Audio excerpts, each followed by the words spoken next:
बूढ़ी अम्मा का श्राप। आज सुबह जब मैं काम पर निकल रहा था तभी घर में कुछ हलचल सी हुई, जैसे कोई अनहोनी घटना घट गई हो।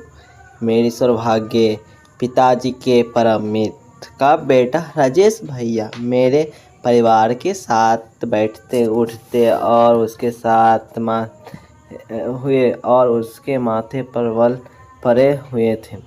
पिछले 80 वर्षों से हमारे और राजेश भैया के परिवार के साथ पारिवारिक संबंध रहे हैं। इसके बाद पीढ़ियों से ही अनुकूल धन संपाद रही है।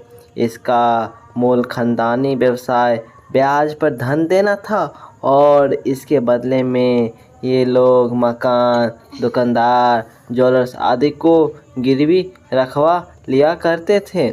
हमारे शहर में पिछले 20 वर्षों से ये सिविल कॉन्ट्रैक्टर ठेकेदार से राजेश भैया करीब 8 से 10 साल से हमारे घर नहीं आए थे और इनके व्यवहारों में हमेशा घमंड की अति रहती थी। इसलिए मन में और भी अधिक उत्सुकता जागी कि आज ये कैसे आए हैं। इन जैसे व्यक्तियों की अस्त व्यस्त दशा देखकर मुझे रहा नहीं गया और वे जैसे ही घर से गए तो मैंने माँ से पूछा, माँ सब तो ठीक हो है ना? ये भैया आज अपने यहाँ इतनी सुबह किस लिए आए? जो कभी सीधे मुंह बात तक नहीं करते थे। उस पर माँ ने जो बताया वो मेरे लिए घोर आश्चर्यजनक था। राजेश भैया पिछले 5 सालों से शेयर बाजार में बुरी तरह से बर्बाद हो गए और करीब 20 करोड़ रुपए स्वाहा हो गए। नगर निगम के जो कॉन्ट्रैक्शन लिए और पूरा किए उस काम का भुगतान कमिश्नर ने रोक दिया, जिससे इनको और बड़ा झटका लगा।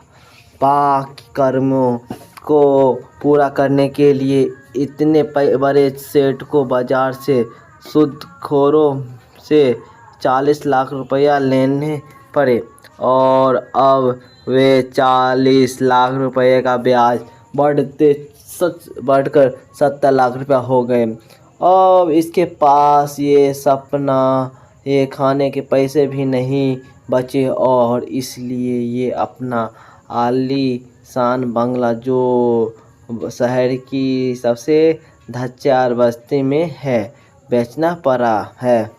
मुझे एक झटका सा लगा, लेकिन माँ ने जो आगे बताया वो और भी बड़ा झटका लगने वाला था, जिससे मुझे ये सब लिखने पर मजबूर कर दिया। माँ ने बता रही थी, आज से लगभग 50 वर्ष पहले एक गरीब बूढ़ी महिला ने राजेश भैया के पिता से 40 रुपया उधार लिए थे और उसके एवज में अपनी चांदी की मोटी पायल, झुमके, चैन आदि इसके पास गिरवी रखी थी।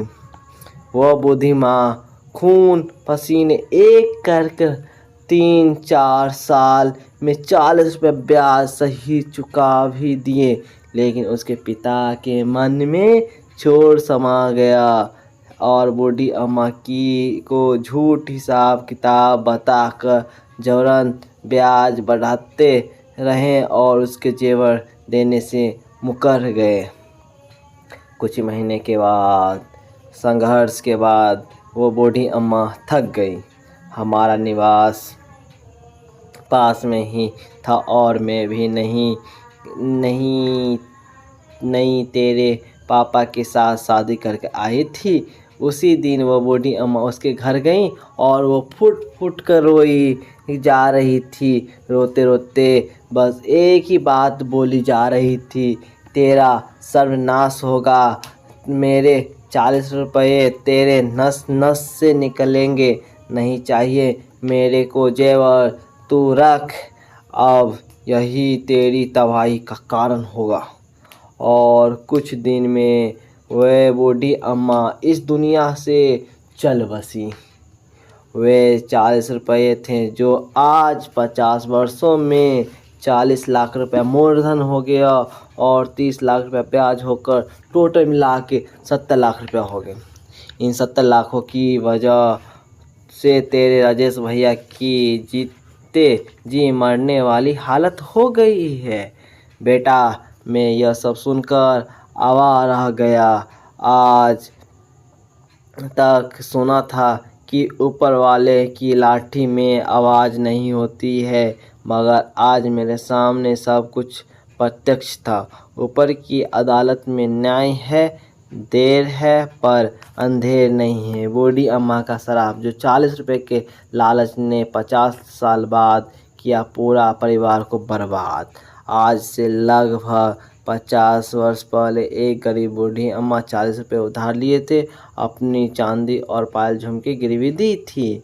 और तेरे सर्वनाश होगा और 40 रुपये की तेरी नस नस मिल निकलेगी और कुछ दिनों में वो बूढ़ी अम्मा इस दुनिया से चली गई। और ऊपर वाले की अदालत में न्याय है, देर है, अंधेर नहीं है।